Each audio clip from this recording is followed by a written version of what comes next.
Good evening, everyone. Welcome to another edition of Help Awaken, live help and advice. We're doing it via Facebook group page this evening, the Awaken the World group page. It is 6 p.m. Pacific Standard Time here in Armstrong, British Columbia, Canada. And so nice to see everyone. So once Kelly actually sees it come on, I'm going to get her just to put a comment in so we know everything's live. And we were going to do this via YouTube again as usual tonight, but then I thought, tonight we'll just do Facebook. We'll see what happens. The only thing I miss out is having the comments in the proper place where I can see them on the screen and they stay there. Devora's here. Hi, Devora. Nice to see you. Or nice to see your icon anyways. Everyone is small and round where I live. And Jennifer's here too. Hi, Jennifer. Good to see you. So, if there are any directed questions or someone needs some help or advice with something, please let us know and we'll address it, of course. Hi, Cindy. Good to see you too, Cindy. We have a great group here this evening and we've had some great posts come up today. I want to say thank you all so much. Some of the posts are really informative and right on track. And again, saying the same thing in different ways. And I made a comment on a post in another group. It's an Eckhart Tolle study group. And some members have been leaving because of the group rigidity. And it's unfortunate, because many times we need the same sort of seeds sown in different ways over and over and over again. Until one day we have that dawning of realization. One day we run into the message displayed in exactly the right way, spoken in exactly the right way, expressed in exactly the right way. And we're receptive and ready for it. Devora says, I'm big and oblong. You humans, you're just a bunch of watery, shivering cucumbers.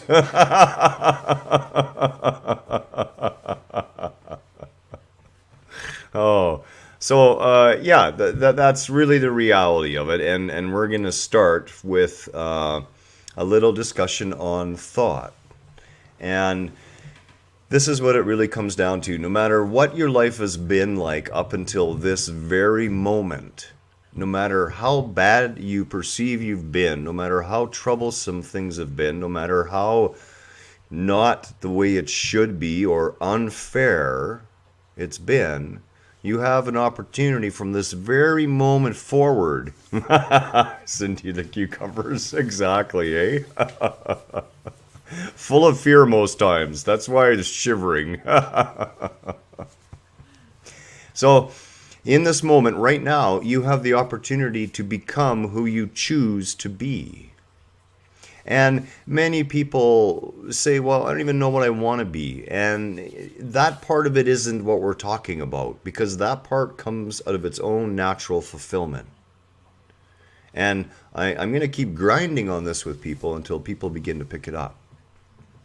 And Janet is here too. Hello, Janet. So nice to see you as well. We saw your post today. We totally understand where you're coming from. The truth of things, is that we all came from that place in one life or another. We all experienced that as part of the path.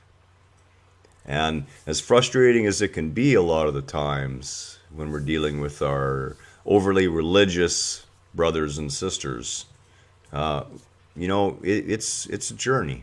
It really is. And the sooner you let it go, the better it is. And this will be a great discussion because that involves this too. So when you decide that you're going to choose who to be, there's a lot of things that start to happen. One, you can begin to see and understand that Eva's here. Hello, Eva. I think this is the first time we've seen you on a live video. It's so nice to have you. Welcome to the group.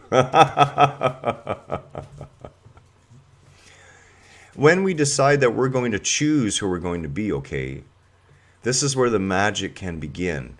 Because once you make that fundamental change in your perception, once you make that decision that you're going to choose in every minute who you are, what you're going to become. And that becoming happens right away. In this very moment, it can begin for you. And in that choosing, in that consciously aware choosing, trial becomes triumph. A mess becomes a message. And a victim becomes victorious.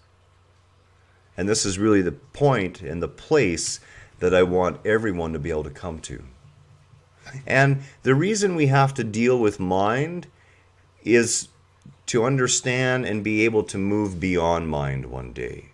And if you have not had the beyond mind satori or samadhi experience, and if they are not occurring to you and beginning to deepen and beginning to leave more and more resonance, that's what's waiting for you. And in order to do that, we must literally empty that cup. And this is what this is all about, ways to empty that cup. So, thought. Big one. We all know what thought is, right? And a lot of people say, well, yeah, there's a voice in my head. Thought is an energetic emanation. And it does not ever stop. Anyone who says that thought will, go into complete cessation, it doesn't. The only time it does is when you are in that fully absorbed state of oneness. Anytime prior to that state, you're going to have thoughts, and that's okay. The difference is whether you attach to those thoughts or not, whether you begin to train one thought after another. Abraham Hicks would say, well, all it took was, roughly 17 seconds of paying attention to a thought, and another one will attach itself to it. And then once you've got enough of those thoughts attached together, they form like a train, and that train begins to build momentum and more thoughts. And what we don't understand is it's actually a natural process. You see, that sense of self, that ego, that which you call yourself, has a very large set of capabilities. It really does. It's a wonderful gift to have in this life. It is not an enemy. It is not to be destroyed. It is simply to be brought back under your conscious control, to be reined in. And after many, many years of it not being reined in, it can take a little time. Everyone would like the spontaneous wake-up event. And, those happen. But for the vast majority of people, it's going to be a little bit of what we would call work. And I would encourage you not to look at it that way. Even though it'll feel like it. As Buddha said, bitter in the beginning, sweet honey in the end. As opposed to continuing to chase after the sweet honey and being left with the bitterness all the time. What is mind? And here actually ties into the brain is a product and not the causal factor. Okay, our medical community and scientists would have you believe that the brain, the expression of the physical being, which includes that chunk of gray matter in the head, is causing mind. That is the causal factor that creates mind. And you're heading in the wrong direction.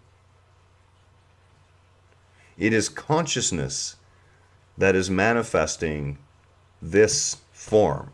And the more that the egoic sense of self, the more the shard of the sea of consciousness begins to operate in unity with the sea of consciousness, the more that God is realized, individualized. The more this form comes back under the conscious control of that being. And very real physical changes take place in the brain as a response to that level of consciousness, not the other way around. So we have to kind of always we're turning inwards, right? Anytime we choose to look out, we have to stop ourselves, take those glasses off and turn them around and look back inside. Because that's where it all is, all the time. So these energetic emanations, which are literally filtered by our experience, by our collective that we would call the ego, that sense of I. I'm filtering those emanations and I am experiencing what I would call thought. And depending on where I am vibrationally in my egoic self, how close I am to being in alignment, that will help guide which direction my thoughts are going. Oh, thank you, Jennifer. Yeah, I thought it was an awesome topic too, and a topic that everyone really needs help with as well.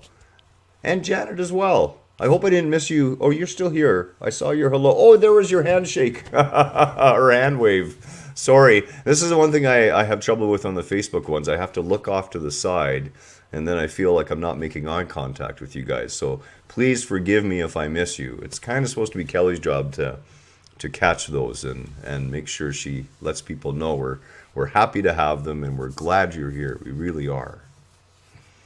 So, you know, when we understand how those thoughts are coming about, we have conscious control of which direction we wish to work towards.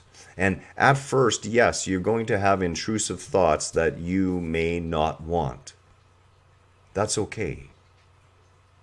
It really is. But we're talking about beginning to consciously choose more and more, to become aware more and more of the state of being going on in our heads. And a lot of people say, well, how does this relate to spirituality? And actually, it's everything. Because all our experiences are translated through this individuated consciousness.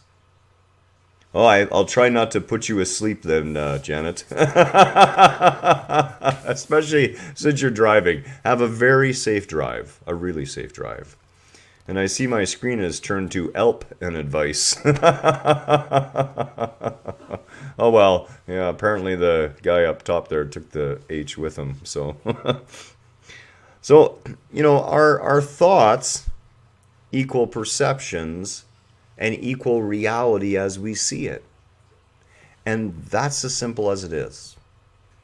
And, you know, we get so tied up in this. This happened yesterday, and this is a prime example, okay? You want to talk about real life offering lessons. I mean, to the point that Kelly wants to pull all her beautiful hair out. And I said, no, honey, don't do that. It's okay. So yesterday morning we had an email from the council in our strata here claiming that they weren't going to pay for all the new flooring that we had just put in prior to the water invasion and our basement turning into a swimming pool. And, you know, Kelly took it like a punch to the gut. She really did. She was personally offended by it. In her mind, I saw it clear as day, and we talked about it afterwards. In her mind was, you know, how dare they do that to us after all we do for them? I could see it going on. And it's a very normal egoic response. It really is. We invest ourselves in what we do.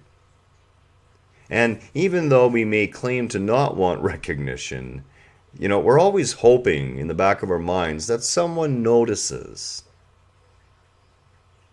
And that's why, as I said in the previous video, that when you're going to show off, and to me, that means anything you're going to do, that you're going to choose to do, to beautify, to better, to enlighten, to help bring joy or anything, you show off to your Creator.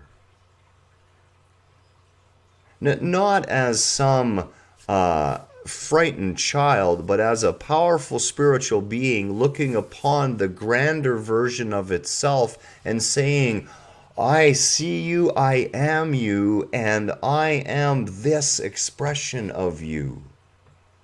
And be that expression. Guide your thoughts. Begin there.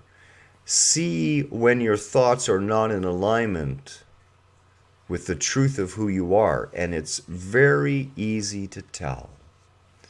And we've talked about it a few times.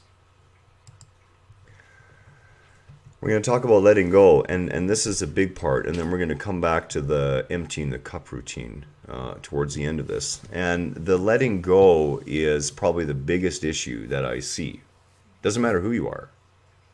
And with Kelly, it always comes back to her family. And, people get on this kick. And I want to talk about this for a minute because it's an interesting subject. But ego will do anything.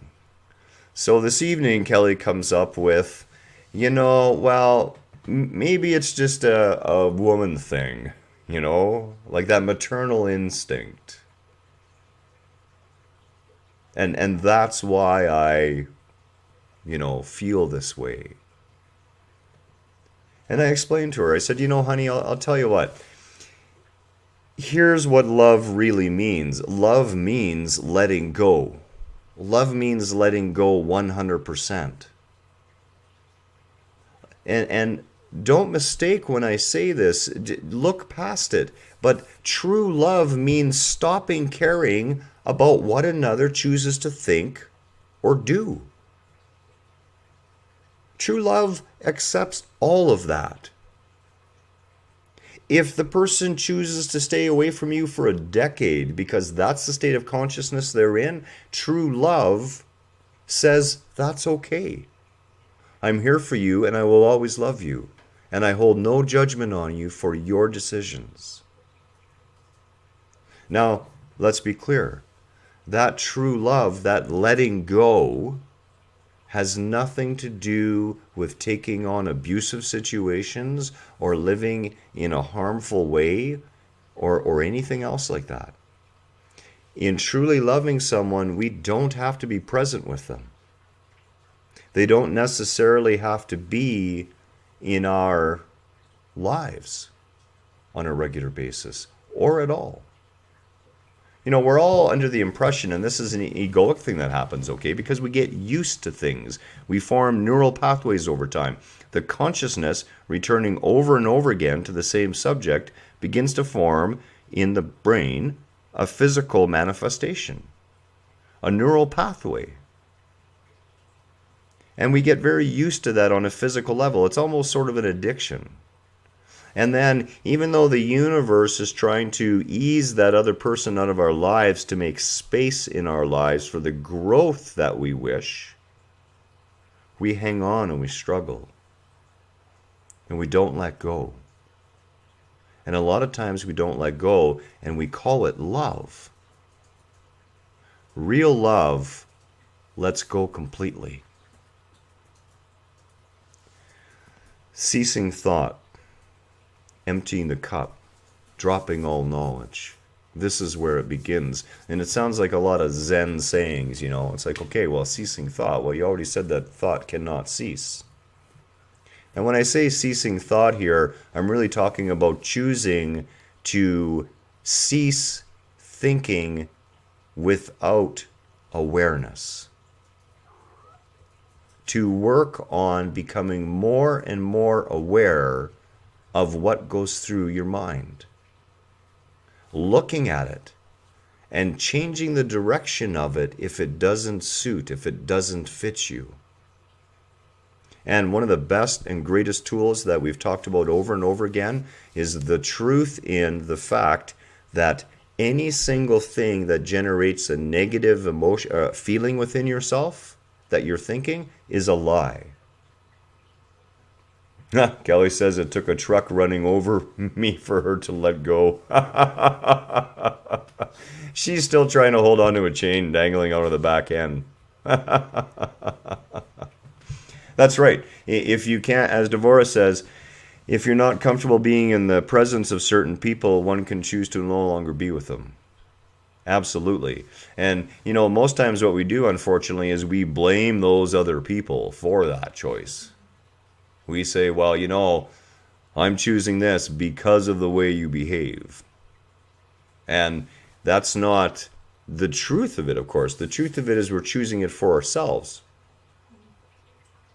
Right? That owns your power. That keeps the power where you need to keep it. That's with you. And our thoughts have the same power. And we need to really become consciously aware when our body is setting off those alarm bells and generating negative feeling states within our being. And go, wait a minute. And Devorah makes a point that they may not understand, and absolutely that's true. But I'll tell you a little story. I had a woman I knew in Vernon, and I one day had to sit down eye to eye with her and give her a very tigerish, straight up conversation about where I saw her existence going and what she needed to do. And, she was so mad at me that she didn't speak to me again. So, 3 years go by and I run into her on the street.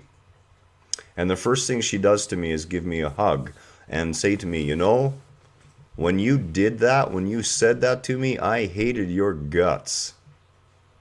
I never wanted to see your face again. I thought you're such a language you shouldn't be speaking on videos, interjected. And she said it nearly took her, it took her over a year and a half for what I had said to her to actually sink in and begin to work on her and her come to the decision to make the change for herself. And the best thing you need to do, of course, is make the decisions for you. Sooner or later, the other person will understand. And if they don't understand in this life, trust me, the moment they kick off this mortal coil, they're going to understand perfectly. And there won't be any issues. None at all. So in ceasing thought, we're actually ceasing the wrong type of thought. And when I say wrong, again, we're not really talking about wrong. We're talking about thought that doesn't serve you. We're talking about leaning our thoughts towards positive vibratory states, creating positive feelings within our being, and radiating that positivity out. And one of the best ways to do this is every time you feel that you're beginning to get sad or depressed or anxious, examine closely what it is you're thinking. Write the thoughts down if you have to. Look for the lies you're telling yourself and the ones that make you feel bad. Because they're there. And then choose new thoughts. As I always said to Kelly, and we see on this side of the screen where it says a mess becomes a message. Everything that happens to us is speaking to us. Everything that happens to us is guiding us. It is only us that choose to view it as a mess. Where instead, when we choose to come from that higher state of being, when we choose to look for the one positive little tiny speck in that mass of darkness we see in front of us, we are forever changing our future, forever changing our perception. And the more you look for that shining light, the more you will see it in everything until one day, every single mess is no longer a mess. Every single trial is no longer a trial. And every single occasion where you felt like you were a victim becomes a victory.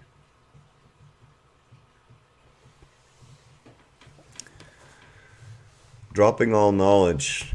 Human beings suffer for this in the biggest way possible. Okay, it's the idea that we are somehow knowledgeable.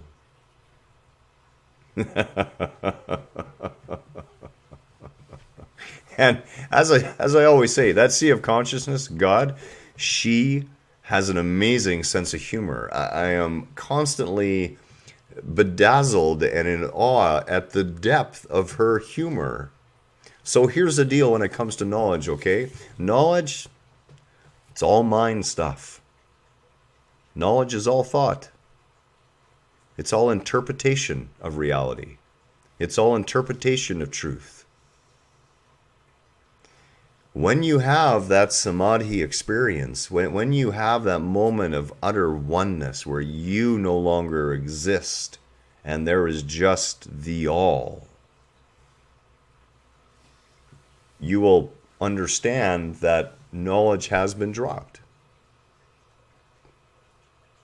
And there's no way to explain that experience. And that's the funny part of it. You literally have to drop everything you think you know about everything. You need to be willing to let it all go.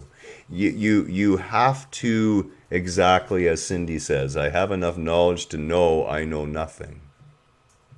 And always come from that place. It is a place of awe and a place of power. And in that state of being, we simply need to ask, and it shall be given unto us. We need an answer, the answer will be made apparent.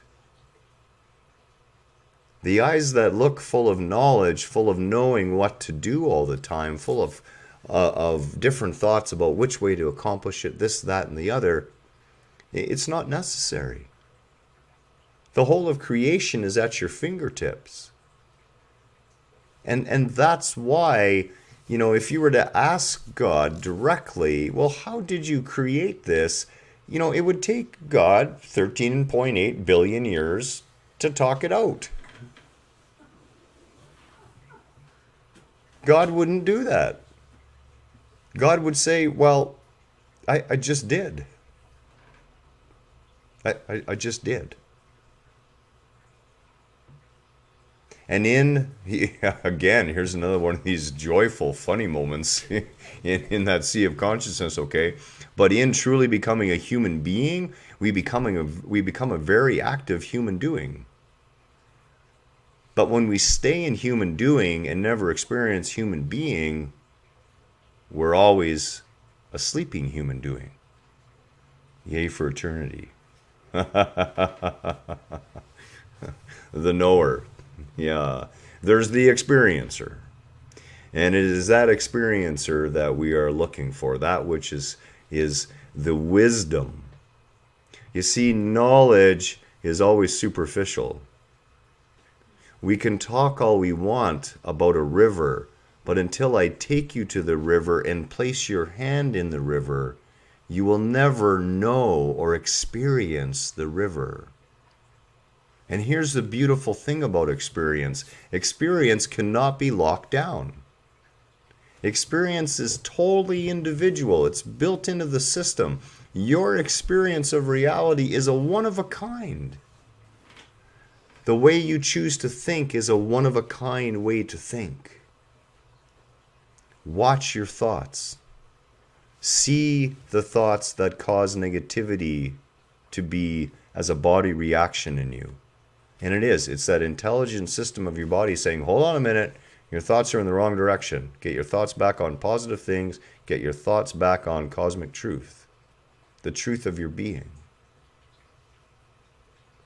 Turn your thoughts actively, day by day, through affirmations, as I put in the small course, or pick your own affirmations, and always return yourself to that positive frame of mind. Know that in every event, you can go the negative path. It's okay if you want. But that's like chopping your way through the blackberry brambles. Right beside it, there's another path, and that path is nice and clear. And that's the path that we really want to try and be on. Why? Because it just makes life a little happier. It's an expression then. It's a choosing. The trial disappears and the walk begins. You can begin to look around you in awe again and notice the sky. Notice that infinite sea of consciousness always smiling upon you, bringing you experience after experience after experience, all based on what it is you're choosing to think about.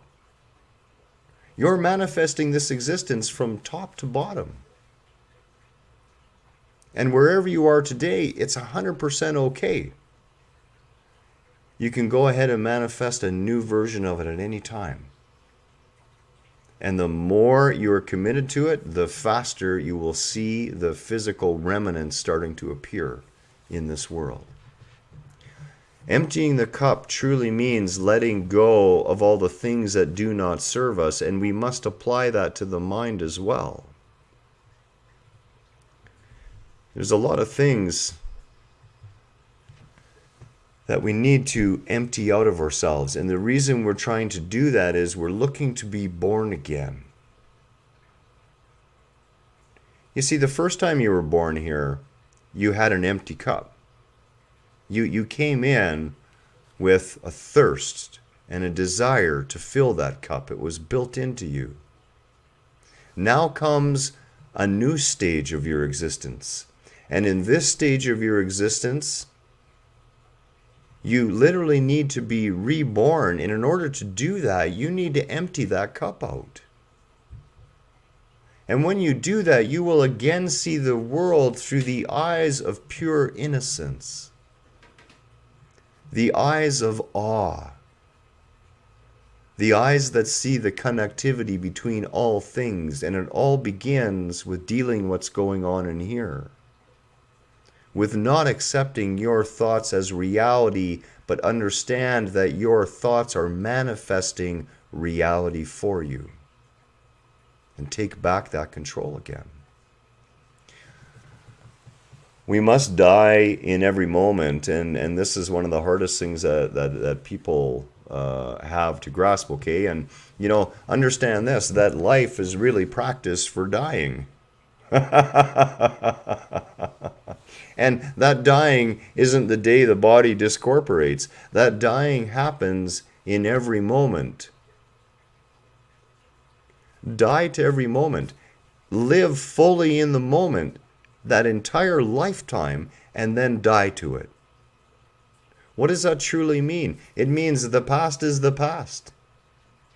It's a book on a shelf. Let the dust cover over it. You don't need it anymore. Die to it. That moment is over. Look to where you are now in this moment. Look to your thoughts about things. Look to your impressions and perceptions and die to them. Let them go. Be willing to say to all of creation, show me. And then remain open. Think happy thoughts. Watch what comes. Questions to ask. Well, there's a number of questions that you can ask yourself to help begin this process with yourself, the process of emptying out the mind, of making room, of emptying that cup, making space for grace. And some of these questions are, what thoughts do I repetitively come back to day after day after day, or many times during the day? And what do those thoughts represent? That can be a really tough question. It takes honest observation with yourself.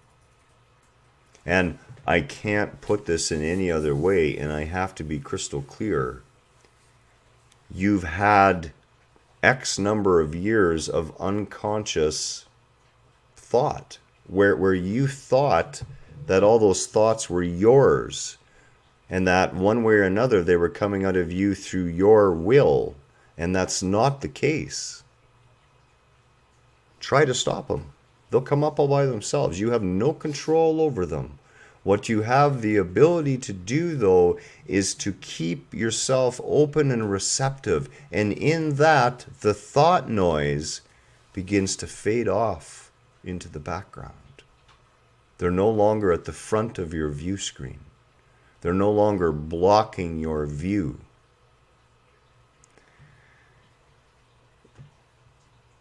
Yeah, Devorah says that's true, thank God. Exactly.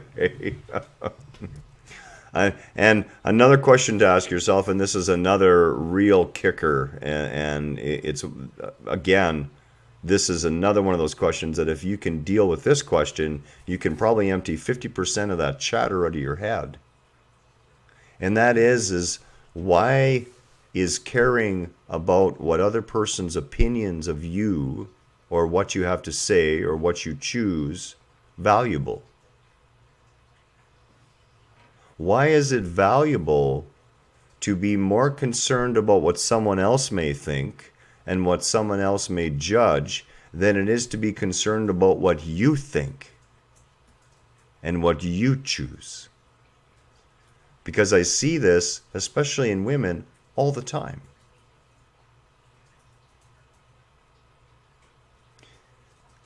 that looking to appease, that looking for love or for affection or for something in return through this is part of the problem, and it creates a lot of that thought in our head. You know, another just amazingly funny thing about this universe, okay, is we are here on individual journeys. The journey is entirely within, and yet we rely upon each other as physical beings. And we are a collective. I mean, the sheer it's just too damn funny. It really is. And that's the biggest part of it, okay? The more you can train yourself to see humor in anything, the more you can change your perceptions. You know, when that basement flooded, I chuckled. And I thought, you know, not a mess. It's a message. You can make this look nicer. You know, that turned out to be the best thing. It turned out that our foundation was perforated in a number of spots. It was a bad pour. So now they're going to be able to do the correct work to fix it, so that, because the guy said it was a problem waiting to happen. You know, there's so many reasons why things happen when they happen.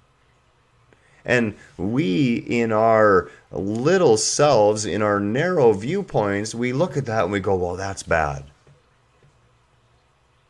You know, you got a hole in your foundation, all your flooring is ruined. You know, God, why did you do this to me? I've been your loyal slave. I mean, servant. You know, what we don't see or what we don't understand is if that foundation wouldn't have leaked then, it would have been left. Maybe 5 years down the road, there would have been a catastrophic failure. And perhaps someone would have been killed. Or perhaps the damage would have been so great the whole unit would have had to have been rebuilt. Not a mess, a message. Yeah, just make sure you put Garhen after that, hey Cindy?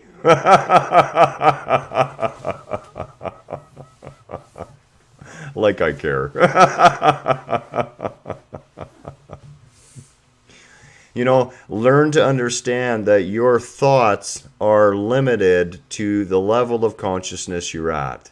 And if you think you're all that in a bag of peanuts, understand that there's like 100 billion levels of consciousness yet to go for all of us, myself included. Right? We really are these little beings, and that's okay. We're growing. But acceptance of where we are and understanding how to move forward is what we're really talking about. And the way to move forward is to harness that power back. Don't you see that your ego running amok has created so much? Some of it really great. Some of it absolutely frickin' miserable. And some of it so-so, and some of it damaging, and some of it really fun. That is your creative power. You know, it's like having a laser beam that's out of control. Grab your laser gun back. Or transmorgifier gun. I'm a real fan of Calvin and Hobbes, actually. So take that transmorgifier back and go ahead and start recreating your existence. This tool up here is not the enemy. It is a powerful weapon, for lack of a better word, in the creation of your existence. The problem is it's firing all over the place right now. You got to start training it to start firing in the same direction all the time. In the direction of that which you choose to become. You know, as I said in another one, oh, Cindy says I will credit you appropriately. No need, really. I don't deal with credit, only cash. You know, we have this ability to literally recreate whatever it is we have already created. You don't have to worry about what you've created. You have to honor it, take responsibility for it, deal with it as far as that goes, and choose through your thoughts to start creating again. Choose who you wish to become. And then guide every thought towards that direction. And it will come to you. That peace will come to you. That centeredness will come to you. But in the beginning, it's real work. And you have to be willing to put everything else down and make this the priority first. You know, I went through this with Kelly when we first met. One morning came along and she said, well, we're going to have to skip yoga. And I looked at her and said, what? Well, we've got this to do, and we have this to do, and we have that to do, and we have an appointment here. And I said to her, you got your priorities mixed up. The yoga's the priority. Everything in the illusion can wait. And Devora says, yes, we have the ability to respond. It's a discipline. Yeah, and if you looked at the video on habit and discipline, right? It's only discipline until it becomes a habit. And that's what we're looking for. Consciously taking back that control. Consciously putting the ego back in the box. You can wind it up and pop it out on occasion when you need it. But leave it in the box. And you do that through becoming aware of your thought patterns. Becoming aware of the thoughts that are occurring and causing feelings inside of you, and then more thoughts based on your feelings which you're projecting onto others as reality. And in there lies the rub, of course. One more reminder, every negative thought is a lie. Go ahead and try and trip me up. Yeah, a disciplined, sacred, holy life. You know, again, the discipline doesn't last long. It just becomes habit. Becomes an everyday way of living. And you don't have to look for it anymore, Devora. You just have to start living it. The rest will happen all by itself. And I know you're doing that. Just live it. And the rest will come. Seek ye first the kingdom. And, you know, as I heard today, and if you haven't seen it, I highly recommend the Samadhi movies that are available for free on YouTube, part 1 and 2. But, you know, that word within that we add on the end of that's actually a little bit of a misnomer. Because the kingdom, of course, is all of it. It all is. Learning to see the Creator in everything. Learning to see ourselves in everything. Learning to be aware of our thoughts and consciously choosing and guiding our creations. More and more in every way, day by day, we grow, we evolve. That's the truth of things. Much love and namaste. How do you spell samadhi? How do you spell samadhi? Oh, S-A-M-A-D-H-I.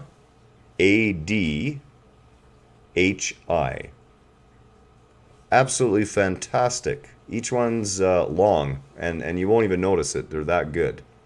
Fantastic. And as a matter of fact, if a bunch of people decide to take a look at this, in another week or 10 days, we'll have a little talk about the movie too. Much love and namaste to you all. Hope you have a wonderful evening. Looking forward to tomorrow. That will be live on the Awaken the World YouTube channel. It's going to be a great discussion on family anger. This is another big issue. And of course, the family is the crucible.